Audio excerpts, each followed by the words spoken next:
Okay, सो हम लोग देखेंगे कि हिस्टेरिसिस कर्व या लूप ये फॉर्म कैसे होता है। तो बेसिकली होता क्या है कि कभी कोई भी फेरोमैग्नेटिक मटेरियल को जब हम मैग्नेटिक फील्ड के मतलब क्लोज रखते हैं या मैग्नेटिक फील्ड में रखते हैं, सो ये जो बिहेवियर है ना उसका, वो कैसा होता है उसका ग्राफ हम लोग आज स्टडी करने वाले हैं। ठीक है, कोई भी फेरोमैग्नेटिक मटेरियल को जब हम मैग्नेटिक फील्ड में रखते हैं, सो हम उसके बिहेवियर को स्टडी करते हैं कि क्या उसकी जो मतलब उसमें चेंजेस या उसका जो बिहेवियर है कैसे शो होता है, वो देखते हैं। तो यहाँ पे जो बी है हमारे पास, उसको हम रिप्रेजेंट कर रहे हैं मैग्नेटिक फील्ड की स्ट्रेंथ के साथ, मतलब कितना ज्यादा वो पावरफुल है, जो उसकी मैग्नेटिक फील्ड है कितनी ज्यादा पावरफुल है। तो बी उस चीज को रिप्रेजेंट कर रहा है एंड एच रिप्रेजेंट कर रहा है मैग्नेटाइजेशन या मैग्नेटिक स्ट्रेंथ को। मैग्नेटाइजेशन या मैग्नेटिक स्ट्रेंथ को कितना ज्यादा वो, सपोज हमने जैसे आयरन है, आयरन को एक मैग्नेटिक के पास रखा, सो वो कितनी ज्यादा स्ट्रेंथ है उस मैग्नेट की, वो आयरन को अपनी तरफ अट्रैक्ट कर रहा है, वो हो गया हमारी मैग्नेट स्ट्रेंथ, मैग्नेट की स्ट्रेंथ। सो अब हम देखेंगे, एक चीज याद रखना, अगर भी इंक्रीज करेगा तो एच भी इंक्रीज करेगा, ये भी चीज याद रखना। बेसिकली आप लोगों ने मैक्सवेल के जो लॉज पढ़े हैं वो भी यहाँ पे इम्प्लीमेंट होते हैं। तो सबसे पहले देखते हैं ये वाले लूप को, देखते हैं कि ये फॉर्म कैसे हो रहा है। तो सबसे पहले हम देखते हैं कि जैसे मैंने अभी आपको बताया कि अगर बी इंक्रीज होता है ना, ये दो एक्सिस हैं, एक बी बी हमने यहाँ पे लिखा है, एक एच। ठीक है, बी मतलब हमारा मैग्नेटिक फील्ड की स्ट्रेंथ है और एच हमारा मैग्नेटाइजेशन है या मैग्नेटिक स्ट्रेंथ है। तो इसका मतलब है अगर बी इंक्रीज होगा तो हमारा एच भी इंक्रीज होगा, ये चीज आपको याद रखनी है। अगर बी पॉजिटिव डायरेक्शन की तरफ इंक्रीज हो रहा है तो एच भी पॉजिटिव डायरेक्शन की तरफ इंक्रीज हो रहा है। अगर बी हमारा नेगेटिव डायरेक्शन की तरफ इंक्रीज हो रहा है तो एच भी हमारा नेगेटिव डायरेक्शन की तरफ इंक्रीज होगा। मेन चीज ये हमको याद रखनी है। हम ये इनडायरेक्टली कह सकते हैं कि मैग्नेटिक फील्ड की अगर ताकत बढ़ेगी ना, तो हमारा जो क्या है, हमारा एक ना लिमिट तक उसको इंक्रीज होगा। जो मैग्नेटिक फील्ड की जो स्ट्रेंथ है ना, अगर वो बढ़ती है, वो बट एक लिमिट तक ही बढ़ती है। उस लिमिट को हम क्या बोलते हैं, पी। पी, वो पी क्या आ जाता है हमारा, सैचुरेशन पॉइंट। मैंने क्या बोला, आई विल रिपीट अगेन, कि जो मैग्नेटिक फील्ड की स्ट्रेंथ है या ताकत है वो एक पॉइंट तक ही बढ़ेगी। मैं कह रही हूँ ना इंक्रीज होगा, यहाँ से भी इंक्रीज होगा, बट वो एक पॉइंट तक ही इंक्रीज होगा। उस पॉइंट को हम बोलते हैं सैचुरेशन पॉइंट। तो पी को बोलेंगे सैचुरेशन पॉइंट।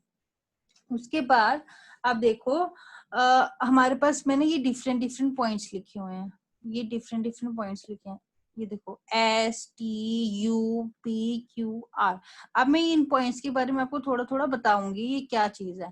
सो पी आप लोगों को पता चल गया, हमारे पास आ गया सैचुरेशन पॉइंट की, बस यहीं तक हमारी चीजें बढ़ने वाली है, उसके आगे चीजें नहीं बढ़ेंगी।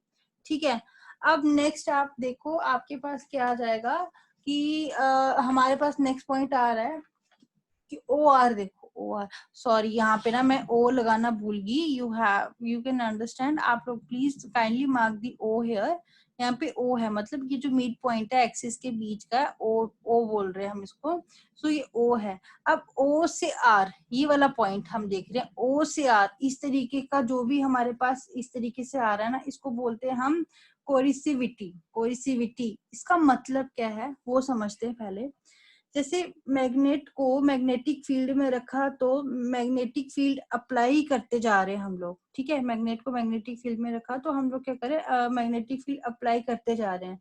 बट एक एक पॉइंट पर जो मैग्नेटिक फील्ड है ना, अगर हम उसको मतलब बंद कर देते हैं, ठीक है, मतलब बी इक्वल्स टू 0 कर देते हैं, लेकिन उस पॉइंट में कुछ ना कुछ वैल्यू आएगी ही आएगी। सडनली एच की वैल्यू एकदम से 0 नहीं हो सकती।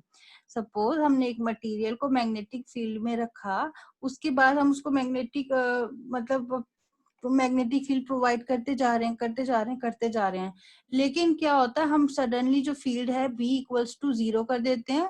बट हमें जो एच की वैल्यू है वो भी 0 हो जाएगी, लेकिन सडनली 0 करने पे उसकी कुछ ना कुछ वैल्यू मिलती है, वो वैल्यू होती है आर। और इसी इसी प्रोसेस और इसी पॉइंट को हम कहते हैं कोरिसिविटी। इसी पॉइंट को हम कहते हैं कोरिसिविटी। ये पॉइंट्स मैंने अलग से लिख दिए हैं, ठीक है। मतलब अगर b 0 कर रहे हैं तो हमें h की कुछ ना कुछ वैल्यू हमें मिलेगी ही मिलेगी।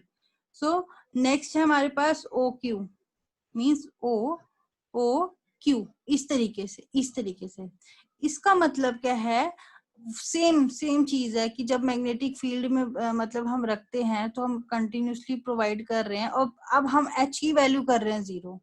अब हम h की वैल्यू 0 कर रहे हैं सडनली, बट एकदम से b 0 नहीं होगा, उसकी कुछ ना कुछ वैल्यू हमको मिलेगी, और वो वैल्यू क्या होगी, q, मतलब OQ, इस तरीके से वैल्यू मिलेगी। उस प्रोसेस को हम कहते हैं रिटेंटिविटी। कहीं कहीं बुक्स में दिया होता है रेमिनेंट इंडक्शन, इस तरीके से आपको प्रेजेंट किया होता है, जहां पे h 0 होगा। मैंने 3 पॉइंट्स बता दिए। एक होता है हमारा सैचुरेशन पॉइंट। सैचुरेशन पॉइंट मतलब कब तक एक लिमिट तक इंक्रीज करेगा हमारा मैग्नेटिक फील्ड स्ट्रेंथ, यहां तक उसको बोलेंगे P। मैंने एक पॉइंट बताया मैं कि कोरेसिविटी क्या होता है। कोरेसिविटी वो चीज है जब एक हम अपने मैग्नेट को मैग्नेटिक फील्ड में रखते हैं, मैग्नेटिक फील्ड अप्लाई करते जा रहे हैं, बट एक पॉइंट ऐसा आएगा हमारे पास कि वो मैग्नेटिक फील्ड को हम एकदम से 0 कर देते हैं, मतलब B को हम 0 कर देते हैं, बट H सडनली 0 नहीं होगा, उसकी कुछ वैल्यू होगी। मतलब इस ओरिजिन से लेके यहाँ तक जो हमें वैल्यू मिल रही है R तक, उसको हम बोल रहे हैं कोएसिविटी। एंड मैंने एक और पॉइंट बताया, रिटेंटिविटी क्या होता है। रिटेंटिविटी वो चीज है जब हम वही सेम चीज है, मैग्नेट को हमने मैग्नेटिक फील्ड में रखा हुआ है, और H को हम क्या प्रोवाइड सॉरी हम मैग्नेटिक फील्ड प्रोवाइड कर रहे हैं, और H हमने 0 कर दिया, और बट B हमारे पास सडनली 0 नहीं होगा, उसकी कुछ वैल्यू होगी। ओरिजिन से लेके यहाँ तक जो पॉइंट मिलता है वो होता है हमारा Q, ठीक है। यही सब चीजें मैंने यहाँ पे लिखी हुई है। देन आप लोगों को बस ये करना है,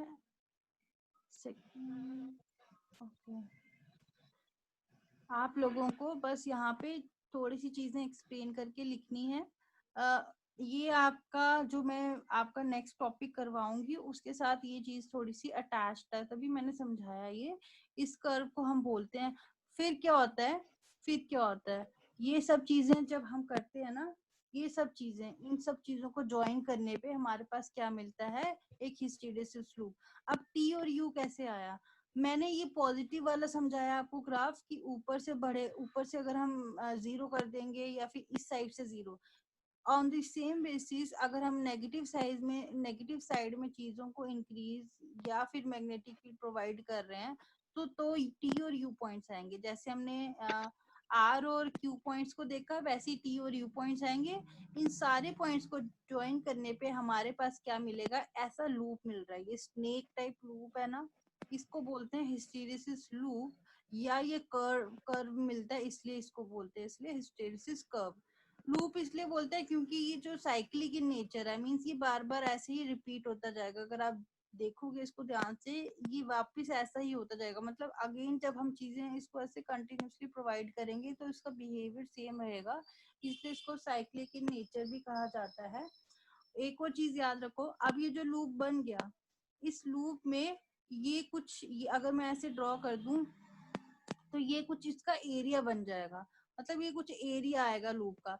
सो in future what we are going to do is we are going to find out the area of the loop. ये जो यहाँ पे बना है ये रहेगा।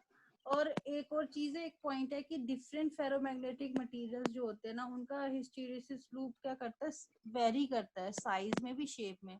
सपोज आयरन का कुछ अलग है, निकल कोबाल्ट, ऐसे मतलब अलग अलग मटेरियल का ये लूप, कभी शेप बड़ी होगी कभी साइज बड़ा होगा, इस तरीके से ये मतलब बिहेव करेगा। ये आपका हिस्टेरिसिस लूप के बारे में मैंने बताना था, ये मैंने बताया। इसके कुछ पॉइंट्स मैंने यहाँ लिखे हैं, और ये रिप्रेजेंट कर रहा है एरिया को, मतलब ये जो जितना भी अंदर पार्ट है ये इसका एरिया है। इसका भी होता है कि हम लोग इसको निकालते हैं, इसको फाइंड आउट करते हैं। ये this is all about the hysteresis loop.